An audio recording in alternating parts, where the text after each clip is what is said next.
Hello everybody, my name's John, a retired cook from the northeast of England in the UK, and welcome to my latest video recipe. And in this one I'll show you how to make a traditional spotted dick, one of Britain's most popular desserts, but also one of Britain's most unfortunately named ones too. But don't let that put you off. Served with lashings of hot vanilla custard, this classic steamed pudding really is absolutely delicious. A bit more about the history of the unfortunate name a little later. You can see the ingredients list and full written method for this recipe on the recipe page on the channel's website. And the link to that page and lots more is in the description box under the video. Just find and click on the word more, and that'll give you access to all the relative links for this video, including our website store products. Okay, let's get on with today's recipe. First job is to prepare the pudding bowl or basin by greasing and flouring it. And for a little extra protection, I've also stuck a small circle of parchment paper to the bottom of the bowl. Start by sifting the flour, baking powder and cinnamon into a medium-sized mixing bowl. Now I'm using plain or all-purpose flour, so it needs 2.5 teaspoons of baking powder. If you're using self-raising flour, just add 1 teaspoon of baking powder. And there's also a 1/4 teaspoon of salt in this little dish too. The spices I'm using is cinnamon and nutmeg, and I'll freshly grate the nutmeg in a moment. Any lumps in the bottom of the sieve, just push them through with your fingers. It's more than likely baking powder. Traditionally, currants are used in spotted dick, which is what these are. But you can use any other dried fruits and peels too. Next to go in is the sugar, which was introduced to the dish in the Victorian era. Before that, the fruit was relied on to add sweetness to the dish. On to the suet, the perfect fat to use in steamed or boiled puddings. Beef suet is normally used, but you can use vegetable suet too. Now if you don't have suet, grate the same amount of ice cold butter or indeed any other kind of baking fat into the mix instead, but suet is much more preferred if you can get it. Now thoroughly mix all those dry ingredients together. And a very quick mention to the channel's Patreon, PayPal, Super Thanks and YouTube's new membership supporters. I'll do the name splash and shout out a little later in the video. Next to add is the lemon or orange zest. You can use either, but I like to use both. Just mix it in with your fingers. The final dry ingredient that I like to add is lots of freshly grated nutmeg. Freshly grated nutmeg has much more flavour than the commercially ground nutmeg.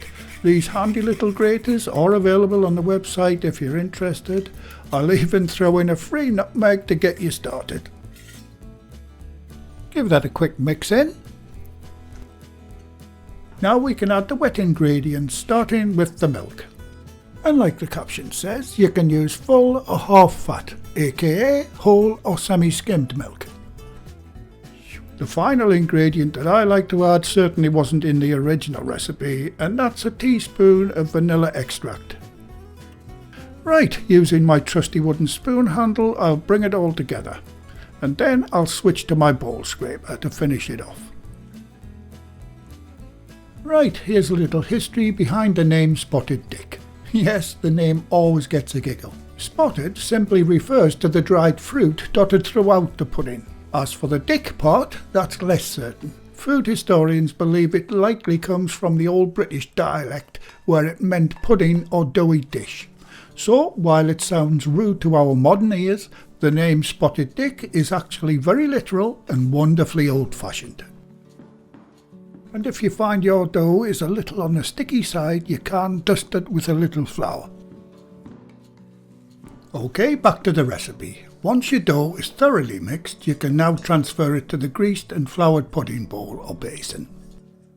And while I'm transferring that pudding dough, why not get up to date and join in all the fun with everything that's happening on the channel by joining our monthly newsletter.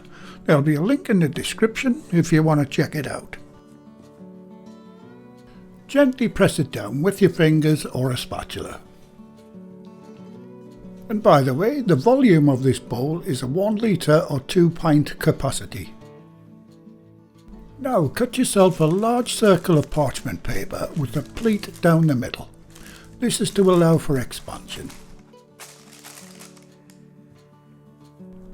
Now fasten it to the bowl using food safe twine or a strong elastic band. And that's it, your spotted dick pudding is ready to steam. Have your steamer base on the stove with plenty of simmering water in. Place the bowl in the steamer, make sure it's centered to allow the steam to flow evenly around it. Put the steamer onto the base and get the lid on. For an alternative way of cooking it, you can pause the video here and read the following. And that's it, your wonderful spotted dick is ready to cook. Turn the heat down to its lowest setting possible on your stove and let it gently steam for 2 hours. Also, make sure it doesn't boil dry, so check the water level after 1 hour. And while that delicious pudding is steaming, I hope you don't mind if I give my very latest Book 5 a quick shout out. This latest release features 12 all-new bread recipes not found in any of my previous 4 books, along with even more brand new recipes for air fryers, pies, cakes and desserts, and much more. The book also includes interactive elements such as QR codes linking directly to step-by-step video tutorials for each recipe, and you'll find links for all 5 books in the description below the video. Okay, time's up on this wonderful steamed pudding. Very carefully get the heat off and lift the pan off the cooker. Now place the steamer section on a wire rack with a cloth on it. Now either with your oven gloves or with one of these lifting devices, very carefully lift the bowl out of the steamer and onto a cutting board or wire rack. Cut the string or the elastic band and remove the paper. Now let it rest on the board for about 5 minutes. Now this dessert is definitely best served with hot vanilla custard. And I do have a full 5-minute video on how to make your own vanilla custard from scratch. I'll leave a link in the description. Or there's lots of other alternatives you can use out there too. But homemade is always better.